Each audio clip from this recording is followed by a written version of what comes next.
शुभेंदु अधिकारी के सामने जो चुनौतियां हैं वो एक आग का दरिया है जिसमें उन्हें डूब कर जाना है और कल सुबह 11 बजे शपथ ग्रहण के साथ वो चुनौतियों के अग्निपथ पर चलना शुरू कर देंगे। इन चुनौतियों में एक बड़ी चुनौती है कानून व्यवस्था और उनके पर्सनल असिस्टेंट चंद्रनाथ रथ की हत्या का मामला। चंद्रनाथ रथ की हत्या के मामले में बंगाल सत्ता परिवर्तन के बाद पुलिस की चुनौतियां भी बढ़ी हैं। इस केस की छानबीन कहां तक पहुंची, उससे पहले आपको हत्या के पीछे की साजिश के बारे में जानना चाहिए। सूत्रों के मुताबिक चंद्रनाथ रथ की हत्या के लिए भाड़े के प्रोफेशनल शूटर्स आए थे। सुपारी देकर उनकी हत्या कराई गई। गोली चलाने वाले शूटर्स पड़ोसी राज्यों के हो सकते हैं। यही वजह है कि बंगाल पुलिस उन शूटर्स को तलाश रही है जो हाल के दिनों में बिहार और यूपी की जेल से बाहर आए हैं।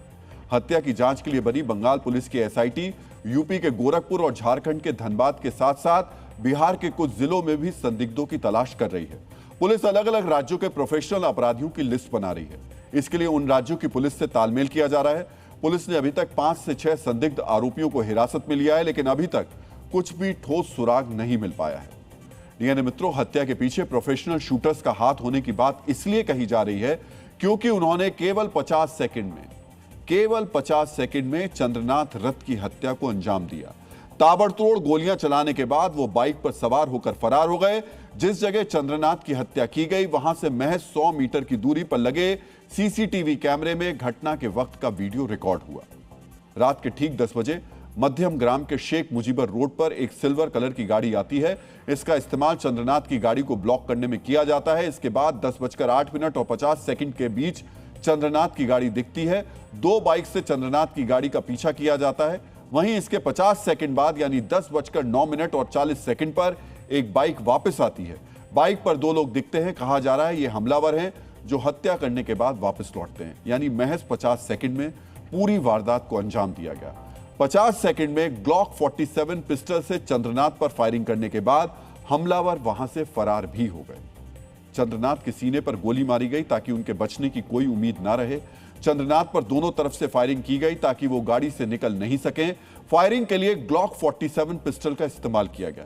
ये सभी बातें इस तरफ इशारा करती हैं कि हत्यारे प्रोफेशनल शूटर थे। मित्रों, शूटर्स के इशारे पर सिर्फ और सिर्फ चंद्रनाथ ही थे। सूत्रों के मुताबिक उनके ड्राइवर को हत्या की नियत से गोली नहीं मारी गई थी।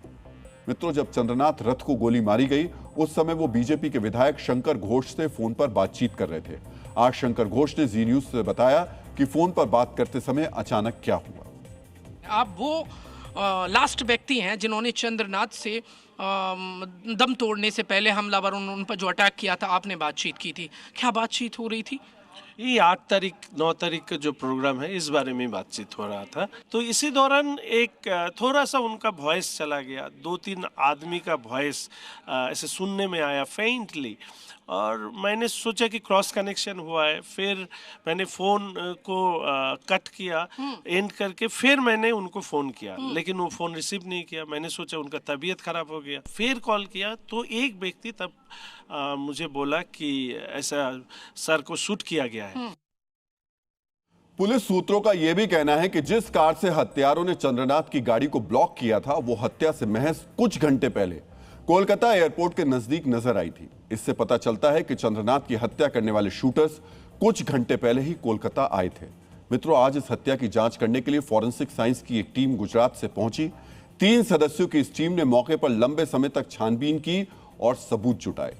मित्रों, हत्या में इस्तेमाल कार की छानबीन के लिए भी बंगाल पुलिस की एक टीम उत्तर प्रदेश गई है। कल हमने आपको बताया था कि अपराधियों ने कार पर जिस नंबर प्लेट का इस्तेमाल किया उसकी जानकारी OLX पर बिक्री के लिए अपलोड की गई थी। अपराधियों ने OLX से गाड़ी का नंबर निकाला और उसकी फर्जी नंबर प्लेट बना ली। सिलीगुड़ी के जिस शख्स ने OLX पर गाड़ी बेचने के लिए अपलोड किया था उससे यूपी के एक व्यक्ति ने गाड़ी खरीदने के लिए संपर्क किया था। इसी सुराग के आधार पर उस व्यक्ति की छानबीन के लिए पुलिस टीम को यूपी भेजा गया है। पुलिस हमलावरों की कार पर लगी हाई सिक्योरिटी नंबर प्लेट बनाने वालों की भी तलाश कर रही है। शक जताया जा रहा है ये नंबर प्लेट किसी ऑथराइज्ड सेंटर से बनवाई गई है। डीएनए मित्रों, चंद्रनाथ रथ भावी मुख्यमंत्री शुभेंदु अधिकारी के सबसे करीबी लोगों में से एक थे। अपराधियों ने चंद्रनाथ की हत्या करके शुभेंदु अधिकारी को ललकारा है। इस हत्या में शामिल सभी किरदारों की गिरफ्तारी और इसके पीछे की साजिश का खुलासा करके शुभेंदु इस ललकार का जवाब दे सकते हैं। इस तरह बंगाल में कानून व्यवस्था का राज पुख्ता होगा। मित्रों, कोलकाता में शुभेंदु अधिकारी के पीए चंद्रनाथ रथ की हत्या का राज खुलना अभी बाकी है। वहीं दूसरी तरफ राज्य में हिंसा की नई साजिशों का लगातार खुलासा हो रहा है। मुर्शिदाबाद के सलार थाने के एक गांव में बम धमाके के बाद रमजान शेख नाम के एक युवक के दोनों हाथ उड़ गए। घटना के बाद भारी संख्या में पुलिस और अर्धसैनिक बल के जवान मौके पर पहुंचे। छानबीन के दौरान पता चला कि बम को हटाते वक्त यह धमाका हुआ। वारदात से एक दिन पहले स्थानीय पुलिस ने फैजल शेख नाम के एक व्यक्ति को गिरफ्तार किया था। उसके बाद से इलाके में यह चर्चा थी कि पुलिस अगले दिन उसके घर पर छापेमारी कर सकती है। कहा जा रहा है कि पुलिस की छापेमारी के डर से उसके घर के पास रखे हुए बमों के जखीरे को हटाया जा रहा था। इसी दौरान ब्लास्ट हो गया। सोचिए, अगर बमों को हटाने की कोशिश नहीं की जाती तो यह पता ही नहीं चलता कि बम धमाके की साजिश की जा रही है। वहां बमों का जखीरा इकट्ठा किया गया है। डीएनए मित्रों, मुर्शिदाबाद समेत बंगाल के कई जिले बांग्लादेश से सटे हैं। यही वजह है कि पश्चिम बंगाल में अपराध की जब बात आती है तो बांग्लादेश का एंगल भी सामने आता है। भारत में विदेशी नागरिकों के द्वारा सबसे ज्यादा अपराध बंगाल में ही किए जाते हैं। नेशनल क्राइम रिकॉर्ड ब्यूरो के 2024 के आंकड़ों के अनुसार पश्चिम बंगाल में विदेशियों के द्वारा सबसे ज्यादा अपराध किए गए।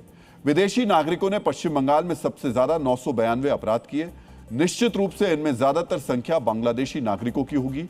पूरे देश की बात करें तो 2024 में कुल मिलाकर 4794 विदेशी नागरिकों को भारत में अपराध के आरोप में गिरफ्तार किया गया। इनमें बांग्लादेश के सबसे ज्यादा 3091 नागरिक हैं। बॉर्डर नजदीक होने का फायदा उठाकर बांग्लादेश के अपराधी अक्सर पुलिस को चकमा दे देते हैं। नई सरकार के सामने कानून व्यवस्था के मोर्चे पर जो चुनौती होगी उसमें बांग्लादेश से होने वाले अपराध पर रोक लगाना भी है।